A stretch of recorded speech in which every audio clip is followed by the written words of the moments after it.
qu'est-ce qu'on en ferait, d'accord, si ma carte bancaire se retrouverait pas clonée par des Roumains 2 mois plus tard et utilisée à l'autre bout du monde.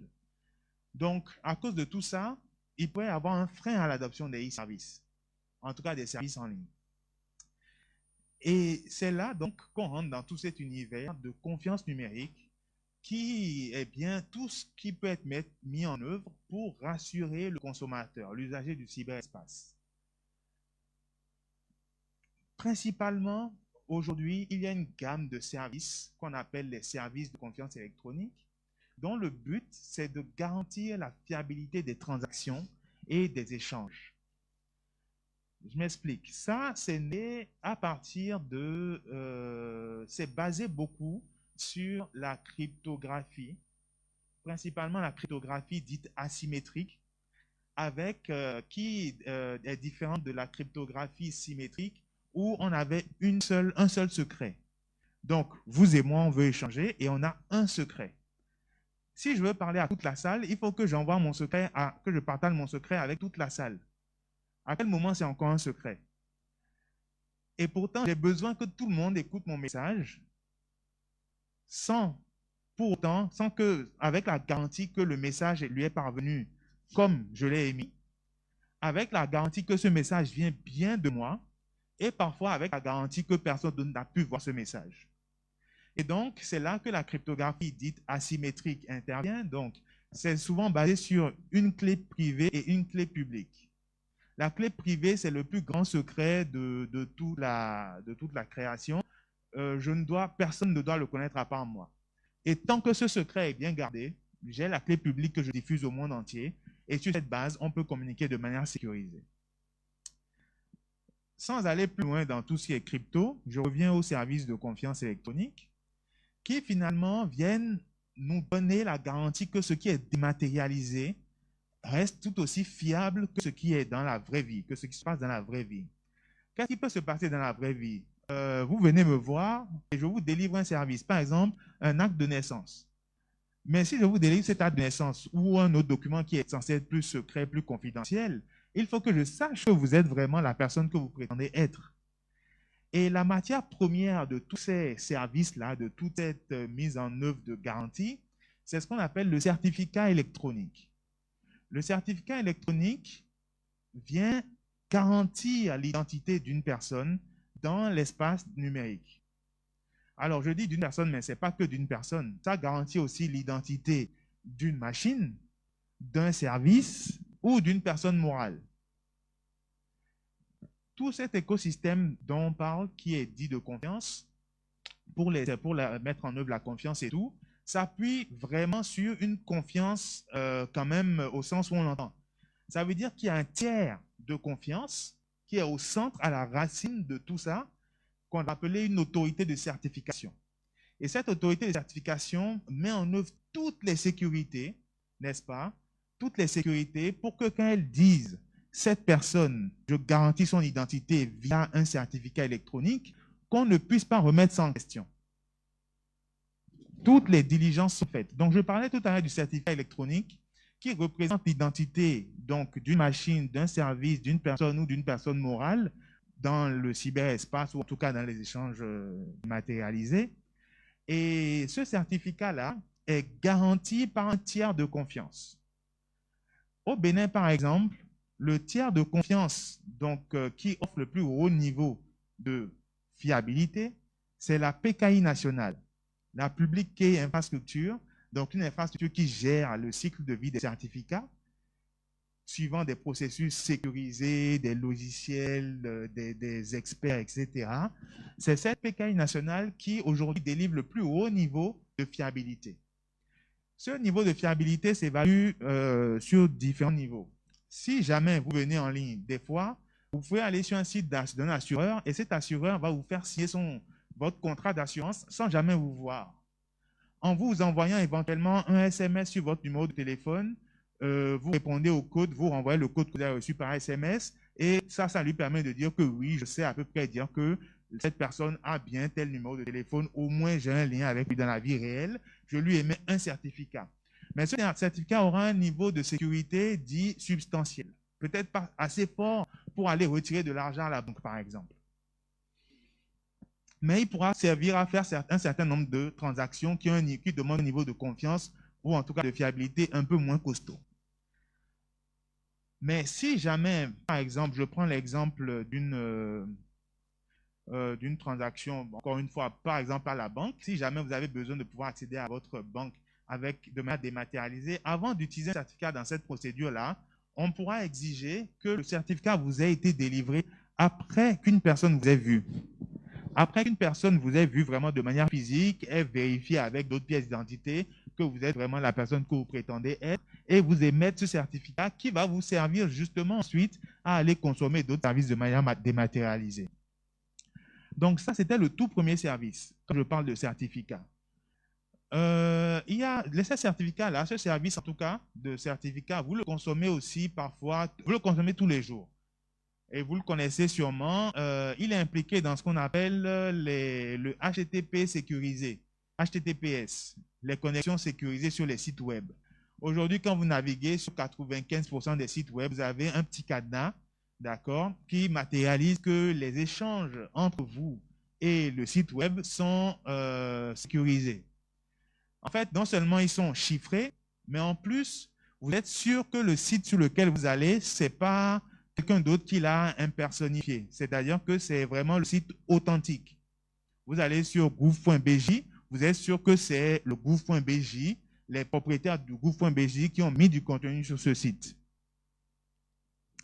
La petite analogie que je disais en termes de niveau de fiabilité par rapport à ces certificats, vous avez les différents types de certificats. S'il y a des gens qui ont déjà fait des sites web et émis des certificats ici dans la salle, ils doivent savoir qu'il y a un type qu'on appelle le domaine validation, le organisation validation et le type extended validation.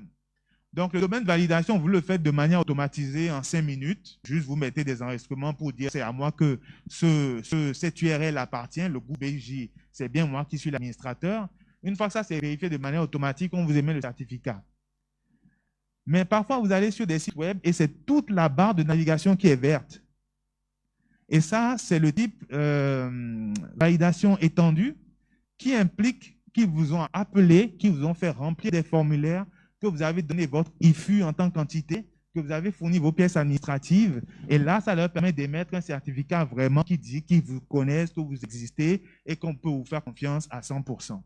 Donc, généralement, si vous allez sur un site de e-commerce et que vous voulez avoir confiance en ce site de e-commerce, ne vous contentez pas du certificat, du petit cadenas vert. Allez voir si vraiment ils ont fait une validation de type étendu ou au moins une validation de type organisationnel. Si c'est juste la validation automatique dont je viens de parler, n'importe qui peut le faire. Ça ne garantit rien. Ça ne garantit pas qu'il y a des gens sérieux derrière la plateforme. Ça garantit simplement que oui, c'est peut-être un peu chiffré et qu'ils ont fait un peu d'effort. L'autre service de confiance qui vient vraiment changer beaucoup de choses, qui a vraiment plein de use cases, et qui est le plus connu, c'est la signature électronique. La signature électronique, et je vois des étudiants du master de droit, et c'est assez intéressant parce qu'ils ont sûrement ce challenge-là dans leur cursus, c'est que vaut une signature électronique aujourd'hui? Peut-être vous pouvez me répondre, est-ce qu'une signature électronique aujourd'hui, ça vaut la même chose que ma signature classique sur un papier? Oui? Ça vaut la...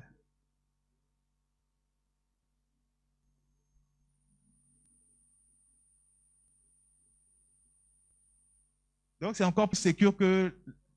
C'est encore plus sécure. Mais est-ce que c'est la loi qui le dit, ça? Ou bien c'est votre conception de technicien? Non, ce n'est pas notre conception de technicien. C'est la loi qui le dit? C'est la loi qui le dit. On a une proposition derrière. Je ne pense pas forcément que ce soit plus sécure parce que... Bonsoir tout le monde. Je ne pense pas forcément que ce soit plus sécure parce que j'ai fait le test une fois où j'ai signé de manière électronique, mais en réalité, j'ai pu récupérer ma propre signature grâce à une capture d'écran. Très bien. Et j'ai pu l'utiliser en fait pour d'autres documents. Parfait. Donc du coup, c'est bizarre. Parfait. Très bien. Vous venez de mettre là une nuance qui est très, très importante. En fait, il y a ce que vous venez de citer, madame, c'est la signature numérique. C'est la signature numérique. Et en fait, elle est valide. On peut l'appeler une signature électronique, mais elle n'offre quasiment aucune garantie. Nous, ce que nous appelons la signature électronique implique, peut-être des fois, vous n'allez même pas la voir dans un document. Elle n'est même pas visible. Ça implique des mécanismes de cryptographie qui impliquent les clés privées des gens, à savoir des certificats électroniques qui l'ont été délivrés, et qui impliquent tous ces mécanismes de cryptographie pour signer électroniquement le document. Et à ce moment-là, vous ne pourrez pas les récupérer. Et si vous changez la moindre virgule sur le document perd sa signature. Donc, la signature n'est plus valide. La loi, le Code du numérique au Bénin reconnaît la signature électronique, reconnaît les services de confiance électronique, reconnaît la force des certificats et effectivement, comme disait notre ami, cette signature est plus forte dans le sens où, en termes de non-répudiation, c'est quand même ce qu'il y a de plus imbattable. Maintenant, on va rentrer une notion dans les services de confiance, la notion de qualification. J'ai donné l'exemple tout à l'heure de comment est-ce qu'on peut émettre un certificat. Parce que le certificat reste la matière première de tous ces services de confiance. C'est ce qui est mon identité numérique. Donc, quand je signe quand je fais une signature électronique sur la base de mon certificat, si mon certificat n'a pas été mis dans les bonnes conditions et que je suis allé voir l'émetteur du certificat pour lui dire que j'étais monsieur XYZ, ce que je ne suis pas, et qui m'a émis ça pour monsieur XYZ et que je commence à signer au nom de monsieur XYZ, il y a un problème. C'est pourquoi la force du certificat, la force de la signature, la force du service de confiance réside dans comment le certificat qu'il consomme a été émis. Et donc, la qualification, et c'est quelque chose qui est prévu et cadré par le Code du numérique, la qualification vient forcer les prestataires de services de confiance à respecter un certain nombre d'obligations en termes d'émission des certificats, de mise en œuvre des processus électroniques, donc de signature, etc., avant de pouvoir avoir le statut qualifié. Donc, il y aura au Bénin une réglementation qui va dire les services qui nécessitent un niveau qualifié de prestation avant de pouvoir, avant d'être utilisé. Je m'explique. Si un document doit arriver devant un juge et que sur la base de ce document, le juge doit dire telle personne est coupable parce qu'elle a signé tel document de manière électronique, il faut que le certificat, la signature électronique lui offre 200% de fiabilité. Il ne doit pas y avoir de possibilité de répudiation. C'est-à-dire la personne ne doit pas être en mesure de dire non, ce n'est pas moi qui ai mis cette signature électronique, on a copié ma signature électronique.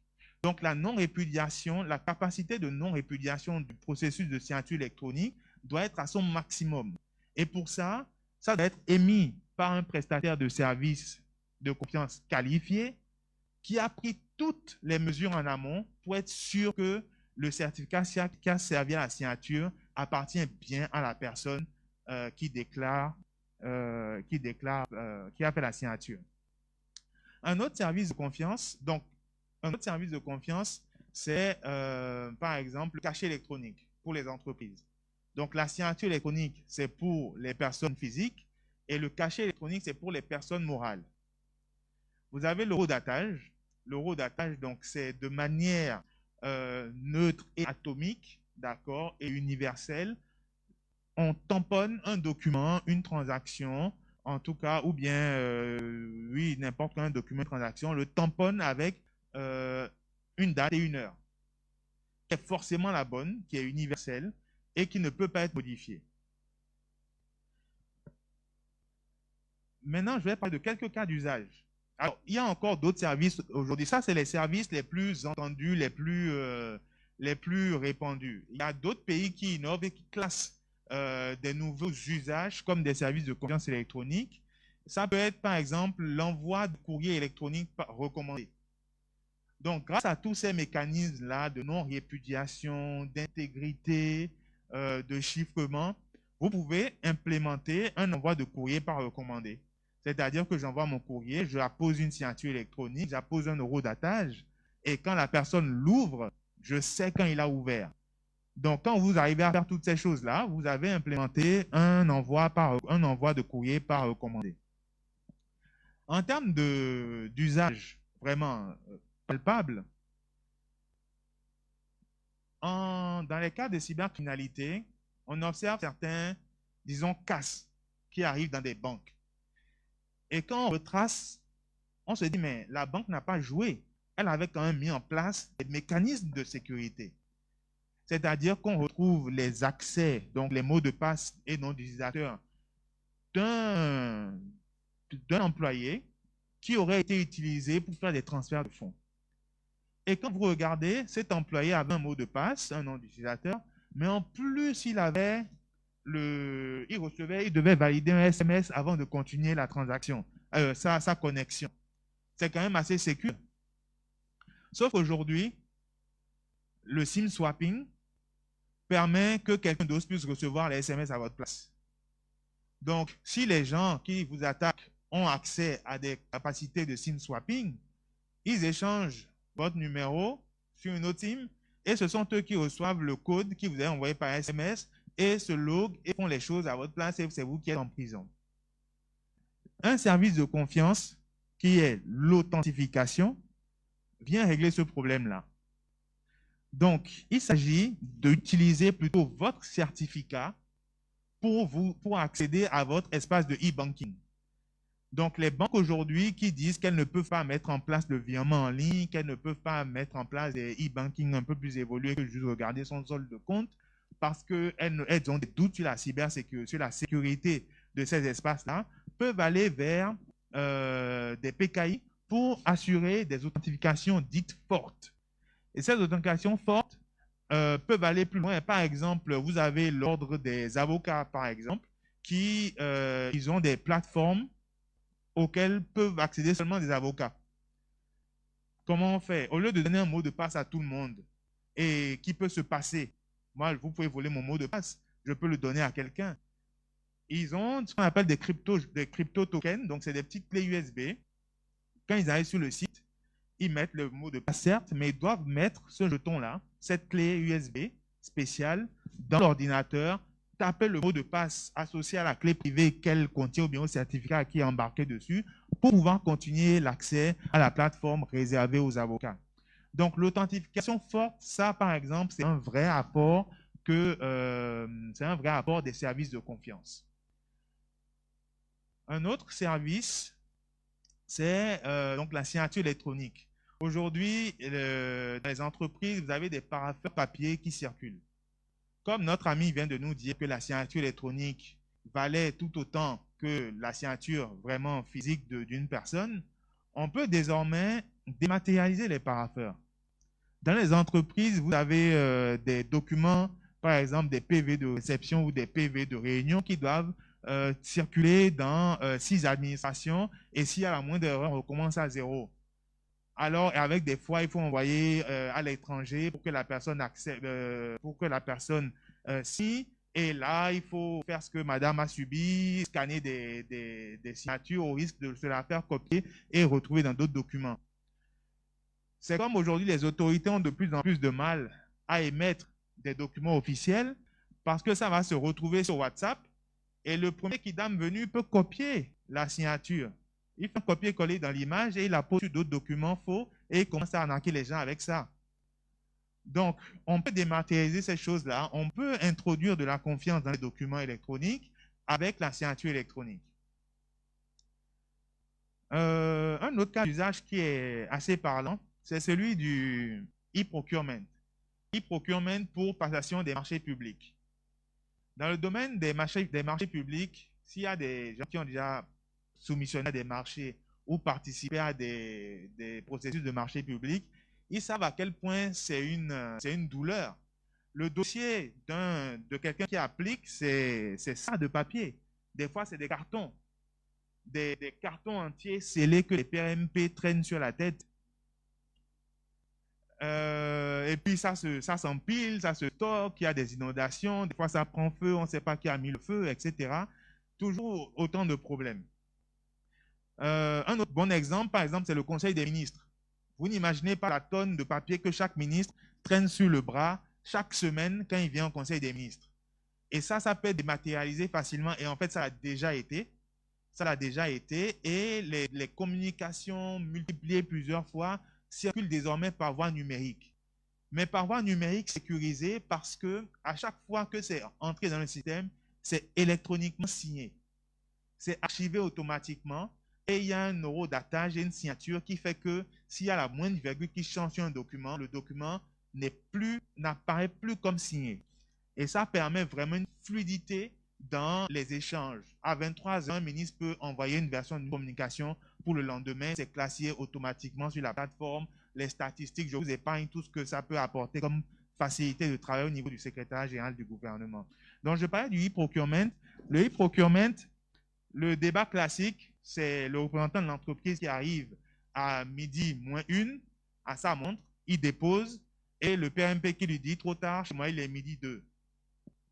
Ce genre de problème n'existera plus si jamais c'était dématérialisé et que l'heure qui était apposée sur chaque dossier était une heure atomique et universelle. Donc, il déposerait son dossier, il le signerait électroniquement grâce à ce service de confiance et donc ça serait le cachet électronique qui serait apposé par l'entreprise. Mais mieux encore, l'ouverture des plis ne peut pas se faire par une seule personne. Donc, là où on avait des soupçons de et l'ami, comme il est l'ami du PMP, il lui a fait glisser un nouveau document dans son pli, etc. Ce n'est plus possible, puisque désormais, il y aura un secret qui permettra l'ouverture des plis déposés, mais ça ne pourra pas se faire par une seule personne parce que la clé sera partagée par plusieurs personnes. Donc, il faudrait qu'il y ait au moins 4 personnes sur 6 de la commission pour que l'ouverture de pli soit possible. Autant de choses, n'est-ce pas? Pardon. Autant de choses qui viennent, n'est-ce pas, nous informer, enfin, nous rassurer sur le fait qu'on puisse dématérialiser les processus sans être effrayé par ce que ça peut induire en termes de risque pour la cybersécurité. Donc, voici ce que je voulais partager avec vous concernant les services de confiance et ce qui se fait en République du Bénin. Sans oublier, donc j'ai parlé de la PKI nationale, mais il faut parler aussi de... Pardonnez-moi, je vais prendre une bouteille d'eau.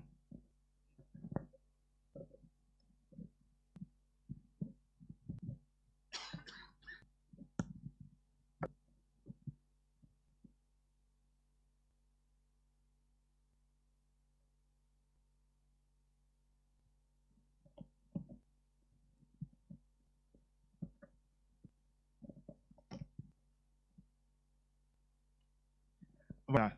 Et donc, je parlais de la confiance qu'on pouvait avoir dans tous ces processus qui se dématérialisaient grâce aux services de confiance électronique. Mais si vous avez bien entendu tout ce que je disais, c'est que quand même à un moment, il faut que quelqu'un vienne garantir la confiance qu'on a dans tout ça. Donc, j'ai parlé de la PKI nationale, mais il faut aussi parler de l'organe de contrôle des prestataires de services de confiance. Donc, toutes ces personnes qui vont commencer à vendre des services de confiance électroniques, vendre de la signature électronique, il y a un organe qui est logé au niveau du ministère du numérique et de la digitalisation qui contrôle leur activité, qui contrôle comment est-ce qu'ils mettent en œuvre tout ce qu'ils vendent comme service. Donc, quand ils vont vous dire, oui, vous pouvez aller avec nos services de confiance parce qu'ils vous offrent le plus de probité possible, il y a un organe qui contrôle ça et qui leur donne un statut de qualifié. C'est-à-dire que quand ils ont passé le contrôle de cet organe, ils ont un statut qualifié qui fait que les opérateurs peuvent aller vers eux en toute confiance. Une banque, par exemple, ne devrait pas consommer du service qui ne soit pas qualifié, qui n'ait pas été contrôlé par l'organe de contrôle. Donc, toute cette chaîne mise bout à bout, on construit une chaîne de confiance entre la PKI, les opérateurs, les processus, la technologie, les certificats, les différents services mis en œuvre. On peut vraiment accélérer la transformation digitale en s'appuyant sur ces services de confiance électronique. Donc, voici pour la fin de mon exposé. Merci à vous. Et je pense qu'on va prendre quelques questions.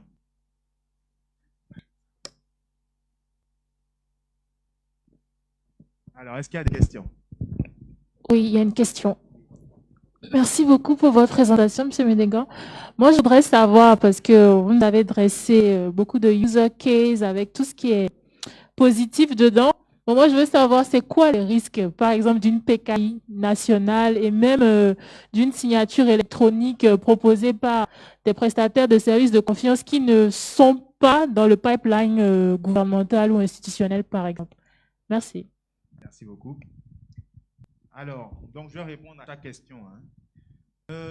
Les risques, j'ai évoqué rapidement le risque tout à l'heure. Un service de confiance perd toute sa valeur dès lors que quelqu'un d'autre euh, peut s'insérer dans la chaîne de confiance. La chaîne de confiance commence par une racine. Donc, par exemple, aujourd'hui au Bénin, on va dire la PKI nationale. La PKI nationale dit à, je sais pas, dit à une banque lambda, dit à une banque lambda de la place, je vous donne un certificat, je vous décerne un certificat sur la base duquel vous pourrez émettre des certificats à tous vos clients. Qu'est-ce qui fait que la banque peut aller tranquillement, peut consommer, peut ouvrir son e-banking? C'est qu'elle a confiance en la PKI nationale.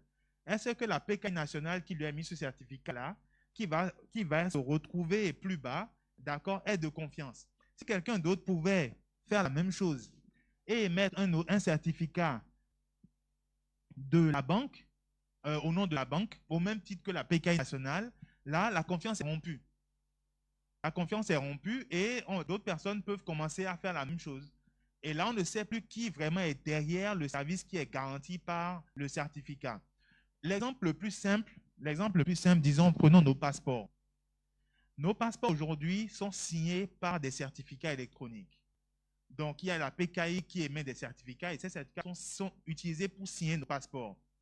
Si jamais quelqu'un arrivait à émettre des certificats au même titre que la PKI du gouvernement, il sera en mesure d'émettre des passeports, de signer des passeports qui passeraient à toutes les frontières. Donc, tout réside dans comment est-ce qu'on protège le secret initial qui est au niveau de la racine. C'est pourquoi c'est une infrastructure qui est hyper sécurisée, avec des opérations, des procédures hyper rigides, des personnes qui sont assermentées à son opération, de manière à ce que ce secret soit le plus protégé possible. Donc, le danger dans tous ces e-services, dans ces services de confiance, c'est finalement comment est-ce que le secret est protégé. Parce qu'à la fin, il y a quand même un secret qui doit être protégé, qui est le certificat initial racine là, ou en tout cas, chaque certificat à chaque niveau doit être protégé, de manière à ce qu'on ne puisse pas recopier l'émission de certificats en impersonnifiant cette entité.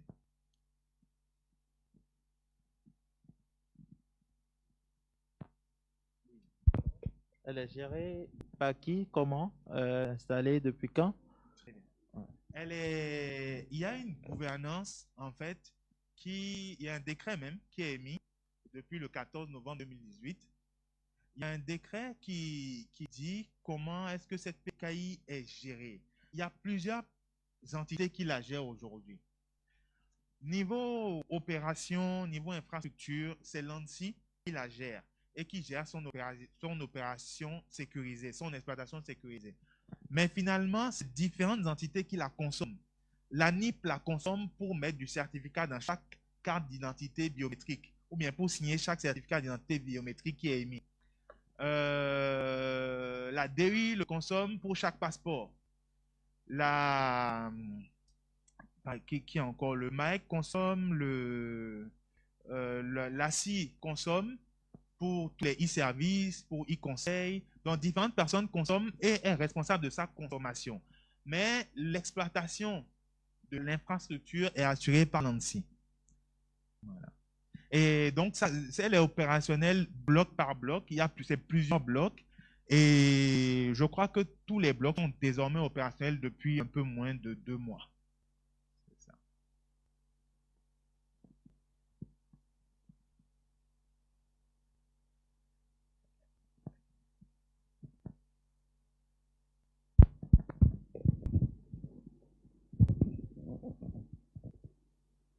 Monsieur Kouferidji, on m'appelle.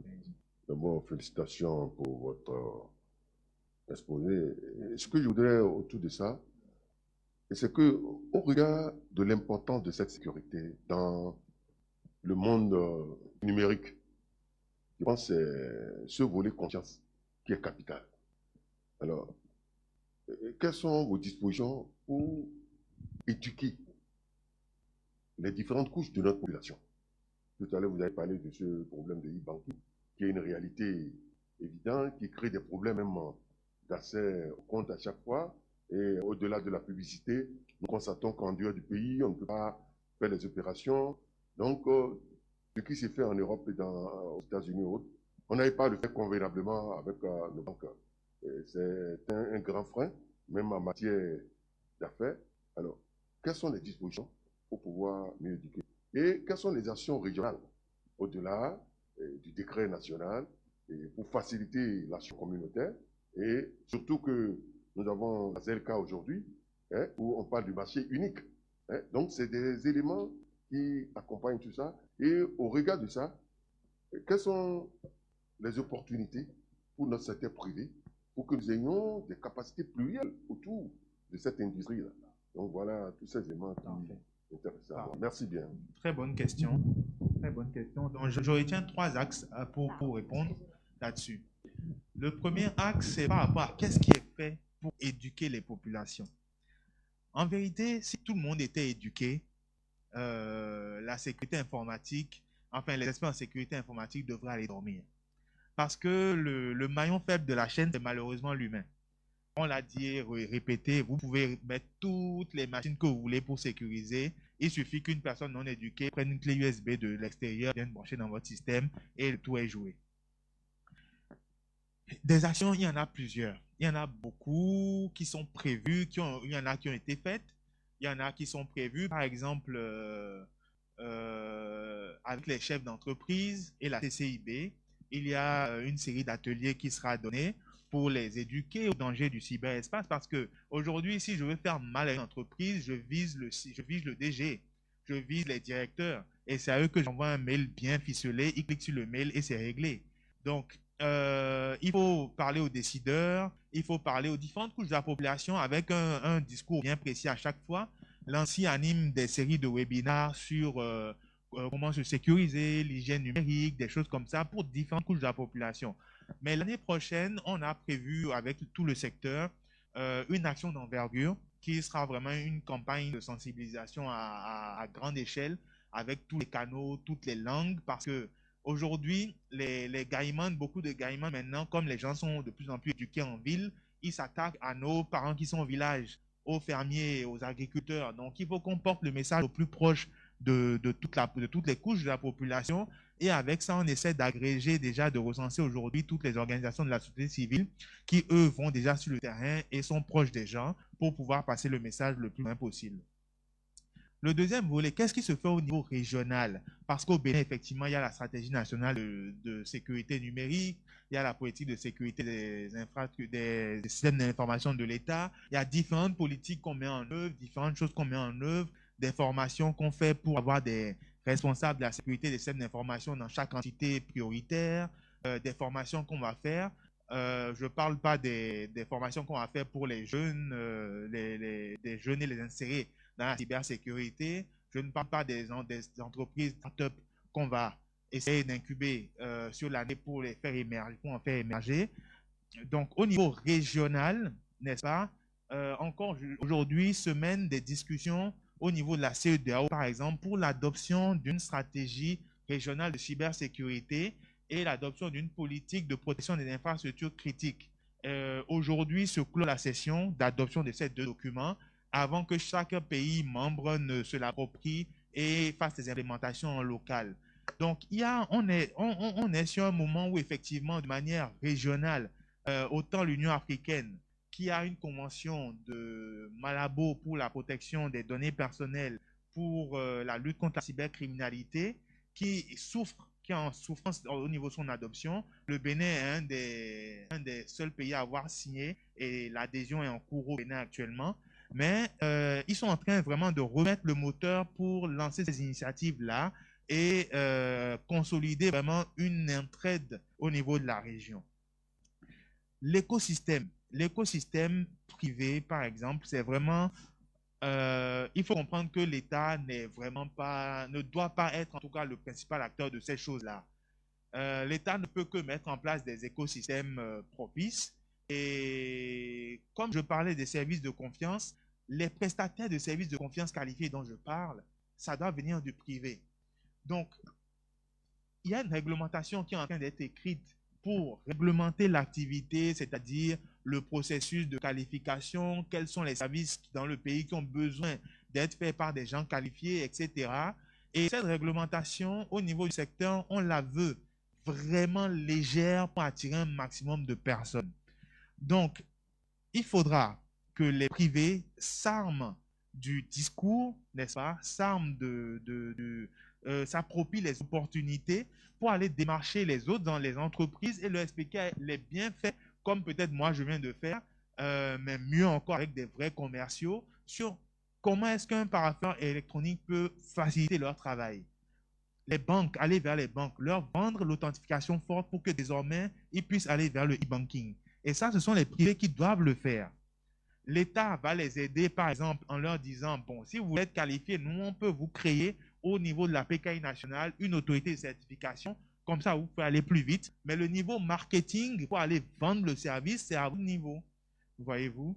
Même au niveau de la cybersécurité pure, les réglementations qu'on est en train de prendre vont, par exemple, obliger certaines entreprises à au moins se faire auditer une fois par an.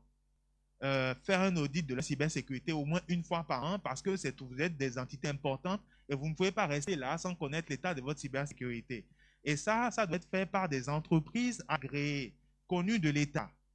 Donc, ça forcera les entreprises, ça forcera les gens à créer des entreprises de prestation de services en audit de cybersécurité, se formaliser parce que pour faire quelque chose de sérieux, il faut avoir des gens formés, un certain nombre d'ingénieurs qui savent faire la chose, sont certifiés. Donc, ça les forcera déjà eux-mêmes à se formaliser et ça forcera les opportunités au niveau des entités. Le timekeeper peut-être nous arrête ou non, il y a encore une question.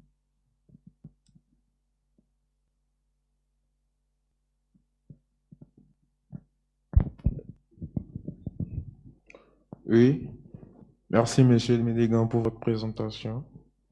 En fait, moi, j'ai un truc qui me chiffonne là. Au niveau de la signature électronique, qui est déjà une réalité, mais pas assez visible au Bénin, parce que le code du numérique l'aborde, mais physiquement, on n'a rien sur ça.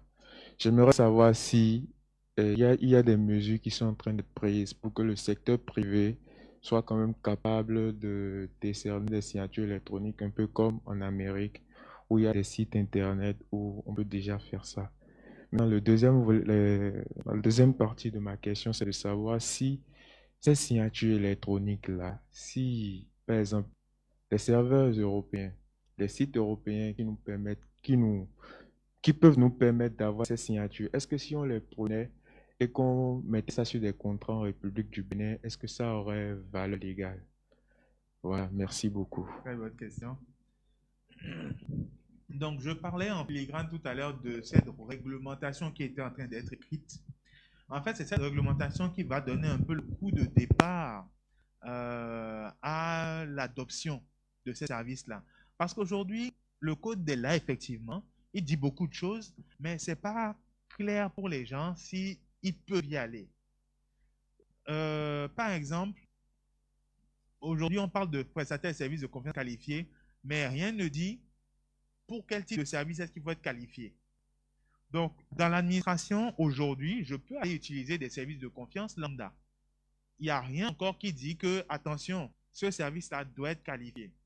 La réglementation va venir dire explicitement là où tel service peut être utilisé, s'il faut que pour son usage, ça doit être qualifié ou pas qualifié. Donc ça, c'est en cours, c'est quelque chose qui est vraiment brûlant, qui sera sorti avant la fin du prochain semestre. C'est-à-dire avant la fin du premier semestre 2021, c'est le minimum pour que quelque chose de vraiment exhaustif puisse sortir. Et pour la question, si jamais je prenais, je ne veux pas leur faire de publicité, mais par exemple, qu'on connaît bien, c'est DocuSign. Si on dit qu'on veut prendre DocuSign et qu'on veut l'utiliser dans l'administration, aujourd'hui, ça marche. Ou bien, en fait, en tout cas, dans les sociétés, si on veut l'utiliser pour dématérialiser des services des sociétés béninoises, ça marchera. Il n'y a rien qui l'interdit, il n'y a rien qui le recommande, mais il n'y a rien qui l'interdit. Ça marchera. Sauf que si jamais cette réglementation sort, elle va dire DocuSign peut être utilisé jusqu'à tel niveau. Mais si c'est pour un contrat où on engage un montant, une transaction financière de plus de, c'est pas 5 millions par exemple, ça ne peut plus être DocuSign tant que DocuSign n'a pas le statut de prestataire de services de confiance qualifié en République du Bénin. Et ça prendra aux représentants de DocuSign de venir au ministère du numérique et de la digitalisation pour se faire connaître, regarder un peu comment ils font et puis donner le quitus de valider donc dans un annuaire qui sera publié et maintenu par le ministère. Et là, les sociétés savent qu'elles peuvent aller utiliser du DocuSign pour faire leur dématérialisation. Un autre volet, par exemple, aujourd'hui, beaucoup de gens font de la gestion électronique de documents et ils rattrapent l'existant. Donc, ils vont, par exemple, dans des administrations, ils prennent les mètres linéaires existants, on les scanne, on les stocke. Mais ce qui est stocké là, en vérité, si je vais le modifier, qui saura? Si je vais dans la base stockée, je modifie, finalement, je me gribouille des archives et c'est dangereux. Donc, on pourra, par exemple, exiger que si vous archivez électroniquement des documents d'une certaine valeur, ils doivent être signés numériquement. De manière à ce que si même l'administrateur vient par derrière modifier un document, là, le document apparaît comme non signé, donc non valide, non recevable. Voilà, autant de choses pour que les services là soient adoptés dans un futur proche. Merci. Timekeeper, ah oui, donne ou il y a encore des questions? Ah oui, une dernière question.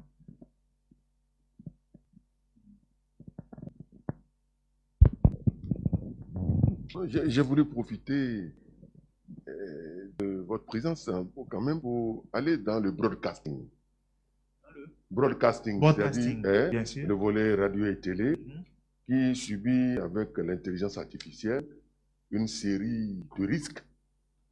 Alors, je sais qu'aux États-Unis, à un moment donné, dans les différents domaines de haute sécurité, au départ, les médias comme le broadcasting n'étaient pas associés, mais dès qu'il y a eu, il y a cela 5 à 6 ans, une action où on peut modifier un journal télévisé et changer les éléments pour...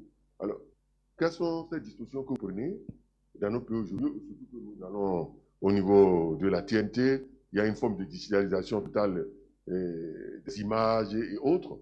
Alors, quelles sont les dispositions dans ce secteur que vous prenez pour que nous ne puissions pas subir les sons qui passent sur la radio qui peuvent être modifiés pour que d'autres types d'éléments, et ça crée la catastrophe. Donc voilà, merci. Absolument. Il y a actuellement un chantier en cours de classification des systèmes d'information.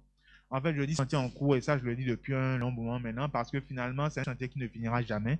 Tant qu'il y a des nouvelles infrastructures, on met toujours à jour ce catalogue.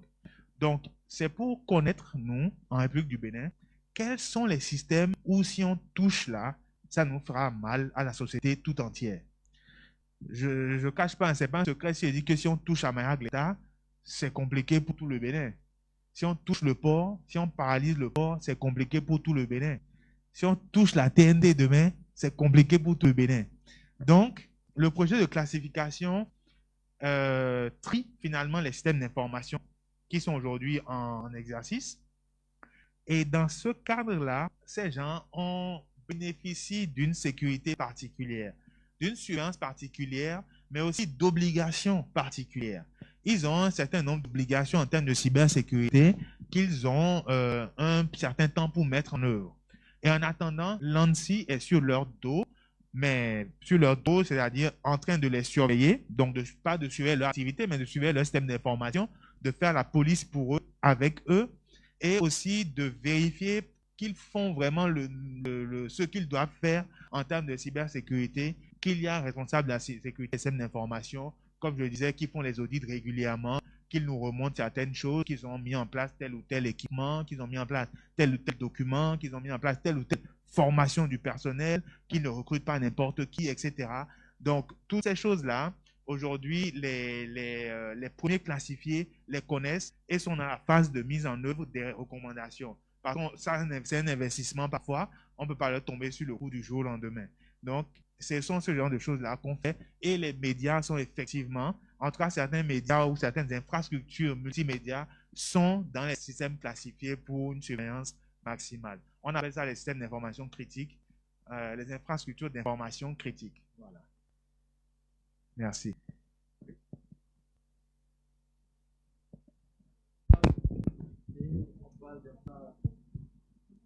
On parle de sécurité, d'infrastructures critiques, vous venez de parler de police. J'aimerais vous demander, est-ce que dans l'organisation actuelle de l'écosystème du numérique, est-ce qu'il n'y a pas un petit réajustement à faire quant au rattachement, par exemple, des activités de l'ANSSI et tout? Est-ce qu'on ne pourrait pas ranger ça finalement au niveau du ministère de l'Intérieur et de la Sécurité publique ou du ministère de la Défense, pour peut-être donner un signal à ceux qui doutent encore au niveau de la sécurité, de la confiance, et leur dire oui, c'est bon, l'armée, ça fait peur. C'est l'armée qui est derrière, on gère tout pour vous, calmez-vous, il y a la sécurité. Je comprends, la réflexion est bonne parce que ça, la réflexion s'est faite même au moment de la rédaction du code du numérique. Donc aujourd'hui, l'ANSSI est à la présidence, mais dans les premières propositions, ce n'était pas la présidence. C'est passé au niveau du ministère en charge du numérique, ensuite c'est passé au niveau de l'intérieur, c'est passé à la défense avant d'être mis à la présidence.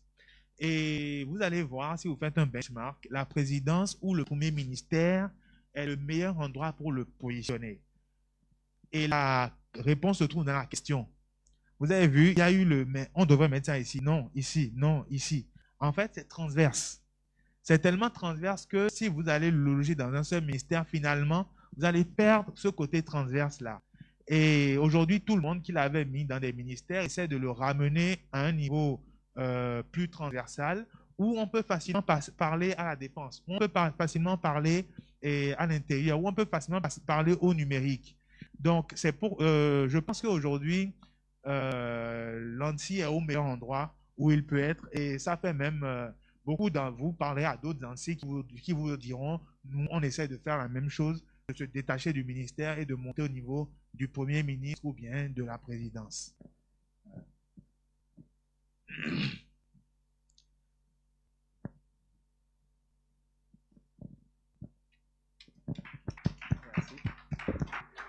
Merci, Monsieur le Directeur Général de l'ANSSI. Merci pour cette présentation.